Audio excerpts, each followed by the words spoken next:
The other thing that is important to emphasize in the idealist approach is that the idealists, particularly those that are more liberal, will emphasize the classics, and they will not have a doctrinaire approach, only teach literary works with which they agree, philosophically or morally speaking, but they will argue that any classic work of literature almost could and should be a candidate for inclusion in the curriculum.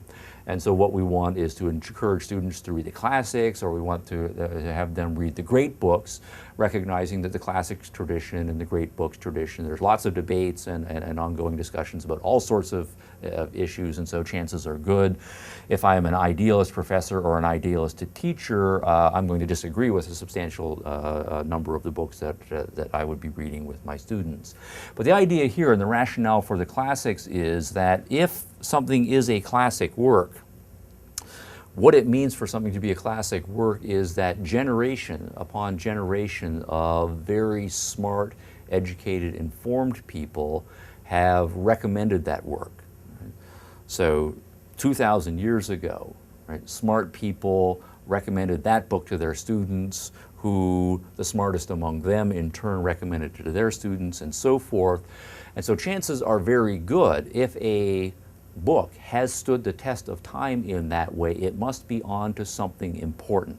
It must be probing some universal theme or some deeply important theme, an issue in the human condition, or it must be teaching something that all human beings across time in different cultures can relate to, and as human beings generally should relate to.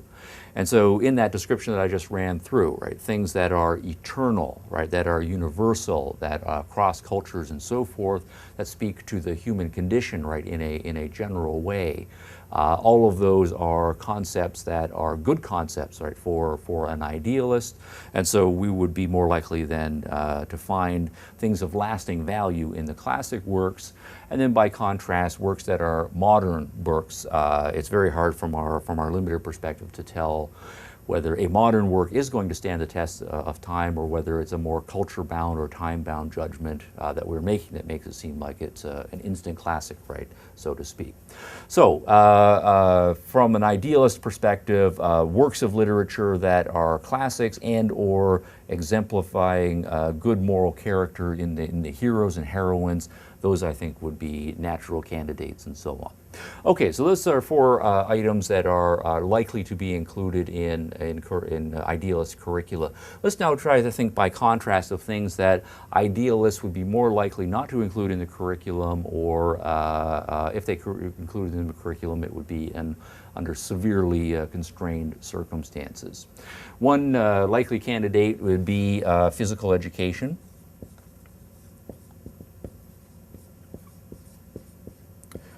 One of the interesting traditions in the stronger idealist schools is that they won't include physical education in the curriculum. Some of them are an exception for various reasons here, but the rationale is fairly clear. The physical education is concerning itself with the body. If philosophically we think the body is of less importance, not very significant, that the important thing is the soul or the mind, and we should be devoting our scarce educational resources only to things that are really important, then that's necessarily going to lead to a downplaying and a de-emphasis on physical education.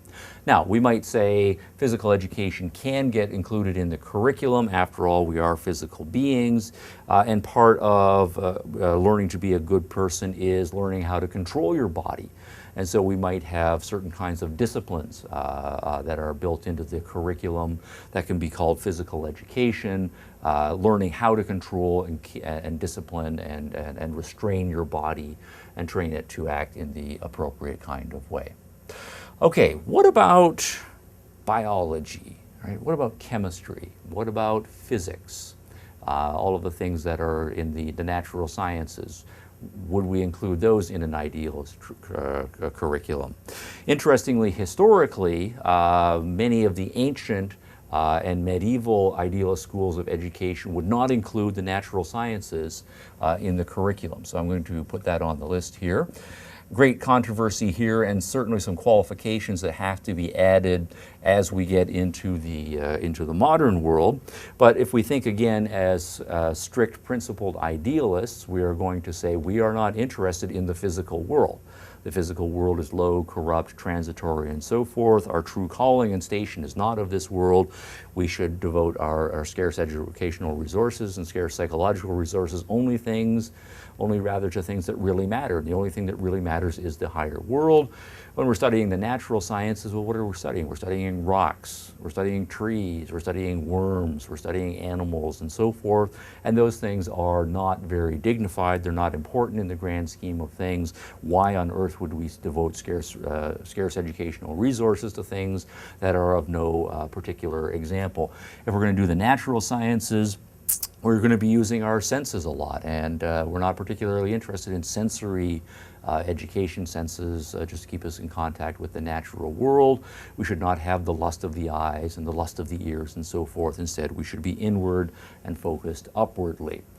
Now, one of the compromises or evolutions, however one wants to characterize it, as idealists who are not particularly religious have gotten to rather as we got into the modern world, is making a place for the natural sciences, but to the extent that it is idealist educators who are making the decisions, it's been a very slow evolution and a fairly hard-fought battle. Now we can see in many cases right down to our time, if we think about the natural sciences are, from religious idealist perspective, always controversial. We're having this great, huge, ongoing battle, and we have had for a century and a half, about the theory of evolution. If it's the case that a natural science is going off in a certain direction and that contradicts or seems to contradict and pose great problems for a religious tradition that one thinks is true, then of course, from the perspective of a religious idealist, you do not include that science in your curriculum. And so the practice right down to our time is, particularly in some of the stronger religious idealist traditions, not to include the natural sciences, or especially the natural sciences that seem to be in tension with traditional religious doctrine.